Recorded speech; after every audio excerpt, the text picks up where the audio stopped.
بسم اللہ الرحمن الرحیم۔ السلام علیکم۔ نصیحت چینل کے معزز خواتین و حضرات، ویڈیو سٹارٹ کرنے سے پہلے آپ سے گزارش ہے کہ ایک مرتبہ درود پاک پڑھ لیں۔ جزاک اللہ۔ حضرت سیدنا منصور بن عمار رحمۃ اللہ علیہ، جو عراق کے مشہور مبلغ تھے، فرماتے ہیں کہ ایک رات عالم خواب میں نے آسمان میں ایک کھلا ہوا دروازہ دیکھا۔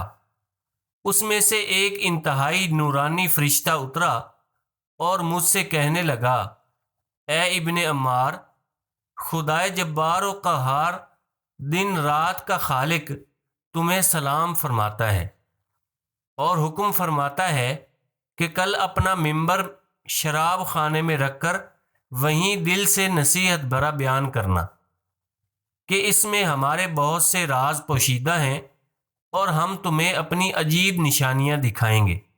چنانچہ میں گھبرا کر نیند سے بیدار ہوا اور سوچا کہ یہ عجیب معاملہ ہے، شاید میرا وہم ہو۔ میں نے انا للہ و انا الیہ راجعون پڑھا اور سوچنے لگا کہ صحیح احادیث نااہلوں کے سامنے کیسے بیان کی جائیں اور شراب کے مٹکوں اور پیالوں کے درمیان کس طرح قرآن کریم کی تلاوت کی جائے۔ نصیحتوں اور آیت مقدسہ کو شرابیوں کے سامنے اور وہ بھی شراب خانے میں کیسے پیش کیا جائے۔ چنانچہ میں نے وضو کیا اور 2 رکعت نماز پڑھ کر دوبارہ سو گیا۔ وہی فرشتہ خواب میں دوبارہ نظر آیا اور کہنے لگا، اے منصور، میں اللہ ہی کے حکم سے آیا ہوں۔ اللہ عز و جل فرماتا ہے، تم اٹھو اور شراب خانے میں بیان کرو، تمہاری حفاظت ہمارے ذمہ کرم پر ہے۔ چنانچہ میں نیند سے بیدار ہوا۔ مجھے اس معاملے سے بڑا تعجب ہوا۔ سوچ و بچار کے بعد میں نے دل میں کہا، ممبر اٹھانے کے لیے کسی کو لاتا ہوں۔ یہ سوچ ہی رہا تھا کہ کسی نے دروازے پر دستک دی۔ میں نے پوچھا، کون؟ جواب آیا، اے میرے محترم، میں ممبر اٹھانے کے لیے حاضر ہوا ہوں۔ آپ چاہیں تو آپ کے لیے شراب خانے کے درمیان ممبر رکھ دوں یا مٹکوں کے درمیان۔ میں نے پوچھا، تجھ پر یہ راز کیسے منکشف ہوا؟ اس نے بتایا، یہ مجھ پر اسی نے ظاہر کیا ہے جو کسی شے کو کن فرماتا ہے تو وہ ہو جاتی ہے۔ حضور، جو فرشتہ آج رات آپ کے پاس آیا تھا وہی آپ کے بعد میرے پاس بھی آیا تھا اور مجھے حکم دیا تھا کہ میں آپ کے لیے شراب خانے میں ممبر بچھا دوں۔ میں نے کہا، اے میرے دوست، اگر معاملہ ایسا ہی ہے جیسے تم کہہ رہے ہو تو وہی کرو جس کا تمہیں حکم دیا گیا ہے۔ جب صبح خوب روشن ہو گئی تو میں نے حکم کی بجا آوری میں جلدی کی۔ میں نے دیکھا کہ تمام شرابی حلقہ بنائے انتظار میں بیٹھے ہیں۔ بہرحال میں ممبر پر بیٹھ گیا اور کچھ دیر کے لیے سر جھکا لیا۔ پھر میں نے اپنا سر اٹھایا اور نصیحت بھرا بیان شروع کر دیا۔ الحمدللہ، سب خوبیاں اس ذات کے لیے ہیں جس نے اپنے محبوب بندوں کے دلوں کو اپنے قرب کی لذت عطا فرمائی اور انہیں اپنے مے خانہ وصال میں داخل کیا اور اپنی شراب طہور سے سیراب کر کے اپنے غیر سے بے خبر کر دیا، اور محب اپنے محبوب کے علاوہ کسی شے میں مشغول نہیں ہوتا۔ جب اس رب جلیل عز و جل نے ان پر تجلی فرمائی تو جمال قدرت کے مشاہدے کے وقت ان کے ہوش اڑ گئے۔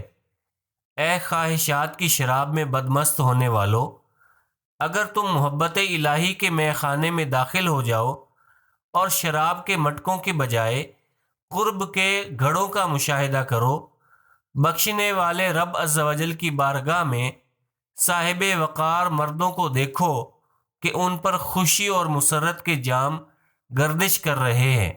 خالص شراب طہور کے پیالوں نے ان کو دنیا کی شراب سے بے پرواہ کر دیا ہے۔ ان کے پیالے ان کی خوشی و مسرت ہے، ان کی شراب ذکر الہی ہے، ان کی خوشبو ان کا قرآن ہے، ان کی شمع ان کی سماعت ہے، ان کے نغمے توبہ و استغفار ہیں۔ جب رات تاریک ہوتی ہے اور سب لوگ سو جاتے ہیں تو رب کائنات ان پر تجلی فرماتا اور پردے اٹھا دیتا ہے، اور اس کے محبوب بندے ایسے جہاں کا مشاہدہ کرتے ہیں کہ جس کا تصور کسی عقل میں آیا نہ کسی کے ذہن میں اس کا خیال گزرا۔ اے عقل مندو، حضرت سیدنا یعقوب اور یوسف علیٰ نبینا علیہ الصلاۃ والسلام کو ملانے والے نے مجھے یہاں بیٹھنے کا اس لیے حکم فرمایا تاکہ وہ تمہارے گناہوں اور نافرمانیوں کو بخش دے اور عفو و رضا کی دولت کا تاج تمہارے سر پر رکھ دے، ماضی کے گناہوں کو مٹا دے، مجرموں سے درگزر فرمائے اور دھتکارے ہوئوں اور نافرمانوں کی توبہ قبول فرمائے۔ ارے غور کرو کہ محبوب حقیقی عز و جل موجود ہے، اس کی رضا کی آنکھ تمہیں دیکھ رہی ہے اور مصیبت تم سے ٹال دی گئی ہے، تو کیا تم میں توبہ کا عزم مصمم کرنے والا کوئی نہیں؟ بے شک صلح کے جام تمہارے ارد گرد گھوم رہے ہیں اور تم پر سخاوت کی ہوائیں چل رہی ہیں۔ حضرت سیدنا منصور بن عمار رحمۃ اللہ علیہ فرماتے ہیں، میرا کلام اور بیان ابھی مکمل نہ ہوا تھا کہ نشے میں مدہوش و مجنون ایک نوجوان ہاتھ میں شراب سے بھرا پیالہ لیے میرے سامنے کھڑا ہو گیا اور کہنے لگا، اے ابن عمار، بتائیے کیا اللہ مجھے اس حالت میں بھی قبول فرما لے گا؟ میں نے کہا، اے میرے دوست، کیسے نہیں قبول فرمائے گا، حالانکہ وہ خود قرآن حکیم میں ارشاد فرماتا ہے اور وہی ہے جو اپنے بندوں کی توبہ قبول فرماتا ہے۔ یہ سن کر اس نوجوان نے پیالہ اپنے ہاتھ سے پھینکا اور حیران و سرگرداں باہر نکل گیا اور اپنی غفلت کی نیند سے بیدار ہو گیا۔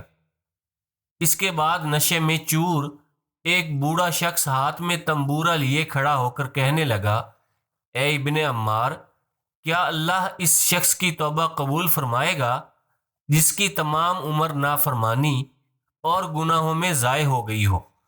میں نے کہا، اے محترم، وہ کیسے نہ بخشے گا، حالانکہ وہ خود فرماتا ہے اور بے شک میں بہت بخشنے والا ہوں۔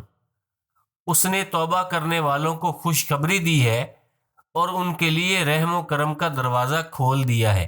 جب اس بوڑھے نے میرا کلام سنا تو تنبورہ پھینک دیا اور غمگین حالت میں جدھر رخ تھا ادھر نکل گیا۔ پھر میرے سامنے شراب سے کھیلتا ہوا ایک نوجوان کھڑا ہوا جس پر وجد اور مستی چھائی ہوئی تھی۔ وہ کہنے لگا، اے منصور، اللہ نے تمہیں حکم دیا ہے کہ مجھ سے عہد لو۔ اب تو عہد کا زمانہ گزر چکا ہے اور وعدہ پورا ہونے والا ہے اور مطلوب اور مقصود کے حصول کا وقت آ چکا ہے۔ میں نے پوچھا، اے نوجوان، تمہیں اس مقام قرب پر کس نے فائز کیا؟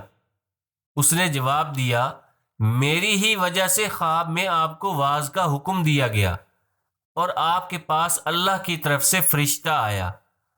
میں نے کہا، اے میرے دوست، یہ تو بتاؤ کہ تم پر یہ راز کس نے منکشف کیا؟ اس نے جواب میں یہ آیت مبارکہ تلاوت کی جس کا ترجمہ ہے، اور اللہ جانتا ہے چوری چھپے کی نگاہ اور جو کچھ سینوں میں چھپا ہے۔ پھر کہنے لگا، اے منصور، جس پر اللہ کے لطف و کرم کی خوشگوار ہوائیں چلتی ہیں وہ صاحب کشف بن جاتا ہے۔ میں نے پھر پوچھا، اے محترم، لطف و کرم کی یہ خوشگوار ہوائیں تم پر کب چلیں؟ وہ بولا، آج رات جبکہ آپ سو رہے تھے۔ پھر کہنے لگا، اے ابن عمار، آپ میری رہنمائی اور اس کی بارگاہ میں قرب کا سبب بنے ہیں، تو کیا اس کی بارگاہ میں آپ کو کسی قسم کی کوئی حاجت ہے؟ میں نے پوچھا، تمہاری مراد کیا ہے؟ کہنے لگا، اے منصور، اللہ کی بارگاہ قرب میں ایسے دوستوں کے درمیان جن پر محبت و انس کے پیالے گردش کرتے ہیں اور حجاب اٹھا دیے جاتے ہیں، اگر آپ مجھے دیکھنا چاہتے ہیں تو کل وہاں مجھ سے ملاقات کیجیے گا۔ وہ ہوا میں اڑتا ہوا میری نگاہ سے غائب ہو گیا اور میں اسے دیر تک ٹکٹکی باندھے دیکھتا رہا۔ پھر میں نے اسے چند اشعار پڑھتے سنا جن کا مفہوم یہ ہے کہ میرے محبوب حقیقی عز و جل نے مجھے پکارا ہے، اس سے وصال کی گھڑیاں قریب آ گئی ہیں۔ اب اگر اس نے پوچھا کہ تو کیا چاہتا ہے تو میں کہہ دوں گا تیری محبت کا ایسا جام کہ جس کے نشے میں عرصہ دراز تک حیران اور سرگردہ رہوں۔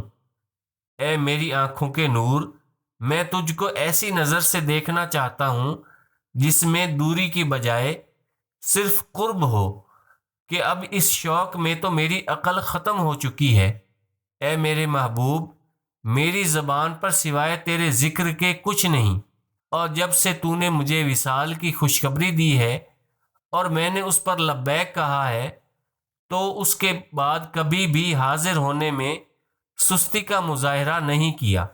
حالانکہ میری حالت تو یہ تھی کہ لگاتار گناہوں میں ڈوبا ہوا تھا، لیکن تو نے مجھ پر کرم کیا اور میرے دل کی بیماریوں کا علاج اپنے وصال سے کیا، مجھے اپنی بارگاہ سے دور نہ کیا۔ میں گناہوں کے گڑھے کے کنارے پر تھا، لیکن تو نے مجھے اس میں گرنے سے بچا لیا اور مجھے اس راستے کی پہچان کروا دی جو تیری بارگاہ تک پہنچانے والا ہے۔ اب میں اس پر چل کر یقیناً اپنا مقصود پا لوں گا۔ اللہ پاک سے دعا ہے کہ وہ ہمیں بھی اپنے نیک بندوں میں شامل فرمائے، آمین۔ دوستو، اپنے رشتہ داروں کا اور گرد و نواح کے سب لوگوں کا خیال رکھیے۔ اگر ویڈیو پسند آئی ہے تو اسے لائک اور شیئر کر دیں۔ کمنٹس میں ویڈیو کے بارے میں اپنی رائے کا اظہار ضرور کیجیے، اور اگر آپ نے ابھی تک ہمارے چینل نصیحت کو سبسکرائب نہیں کیا تو سبسکرائب کر لیں۔ جزاک اللہ۔